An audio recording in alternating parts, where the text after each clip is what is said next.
नमस्कार, आप देख रहे हैं ऑनलाइन न्यूज वाला। मैं हूं आपके साथ दीपक गुप्ता। विपक्षी दलों की बड़ी बैठक में बड़े नेता यहां पर शामिल होते नजर आए कई सारे, और इन सब के बीच सबकी नजरें लालू यादव पर टिकी कि आखिर लालू यादव इतना बढ़ चढ़कर इस बैठक में क्यों हिस्सा ले रहे थे।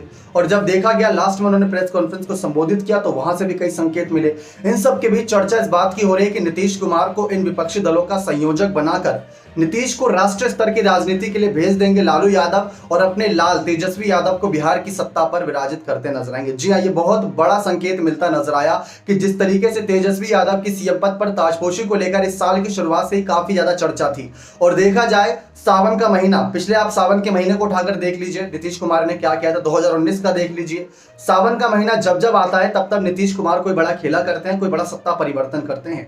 इन सब के बीच संकेत इस बात का मिल रहा है कि अगर नीतीश कुमार, जो अगली बैठक होने वाली है जुलाई के महीने में शिमला में, 12 जुलाई को बताया गया है तारीख, अगर वो बैठक सक्सेसफुल रहती है और वहां पर नीतीश कुमार को संयोजक और जो गठबंधन होगा उसका नामकरण हो जाता है, तो उसके बाद कहीं ना कहीं नीतीश कुमार राष्ट्रीय स्तर की राजनीति करने के लिए निकल पड़ेंगे। और जब राष्ट्रीय स्तर की राजनीति करने निकलेंगे और 15 से ज्यादा दल रहेंगे तो हर दल की मजबूती के लिए क्या उनको आवश्यकता रहेगी, किस तरीके से सीटों का बंटवारा किया जाए। जो 540 प्लस सीटें रहेंगी, हर एक सीट इंपॉर्टेंट रहेगी और हर एक सीट पर सर्वे, वहां पर बूथ कैप्चरिंग, ये सब इन सब चीजों पर ध्यान रखना बहुत जरूरी होगा नीतीश के लिए। तो ऐसे में नीतीश के ऊपर जब जिम्मेदारी का भार इतना बढ़ेगा तो क्या बिहार की सत्ता भी संभालेंगे? सवाल ये बहुत बड़ा है। क्या बिहार की सीएम कुर्सी भी संभालेंगे? इस बीच तो हमने ये भी देखा था कि नीतीश जब विपक्षी दलों को एकजुट करने के लिए जा रहे थे तो उनके साथ तेजस्वी भी नजर आ रहे थे। सवाल ये था कि तेजस्वी आखिर साथ साथ क्यों थे? तो वहीं से संकेत मिलना शुरू हो गए थे कि शायद अब तेजस्वी की बारी आ गई सीएम पद पर ताजपोशी के लिए। जी हाँ, ये बहुत बड़ा सवाल था।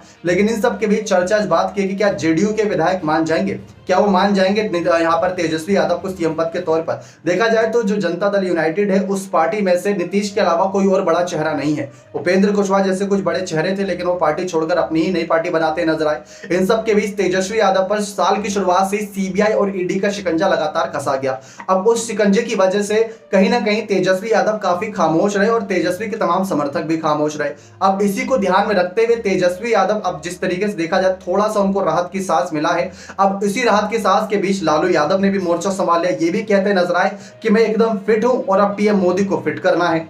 तो ये सारे संकेत एक तरीके से मिल रहे हैं, सारे समीकरण इसी ओर इशारा कर रहे हैं कि भले ही नीतीश कुमार प्रधानमंत्री पद के दावेदार ना बने, लेकिन एक संयोजक के तौर पर अपनी भूमिका को जोर अदा करेंगे ताकि हर कोई याद रखे, इतिहास गवाह बने कि नीतीश नाम का एक नेता था जिसने सभी विपक्षी दलों को एक छत के नीचे लाया। ना सिर्फ लाए बल्कि सभी को एक साथ चुनाव लड़ाया और चुनाव जिताया। अगर ये इतिहास रच देंगे तो नीतीश की वाहवाही खूब होनी है। और कहा जाता है कि एक बिहारी 100 पर भारी। जिस तरीके से बिहार की सत्ता पर से निकलकर नीतीश ने दिल्ली, तमाम अलग अलग राज्य, पश्चिम बंगाल, झारखंड, महाराष्ट्र के सभी नेताओं को साथ लाया, वो भी काबिले तारीफ काम था। लेकिन आपको क्या लगता है कि क्या तेजस्वी की ताजपोशी का ये सही समय है या 2024 का लोकसभा चुनाव होने तक का इंतजार करना चाहिए? बाकी आप अपने कमेंट सेक्शन में जरूर रखिएगा। बहुत बहुत धन्यवाद।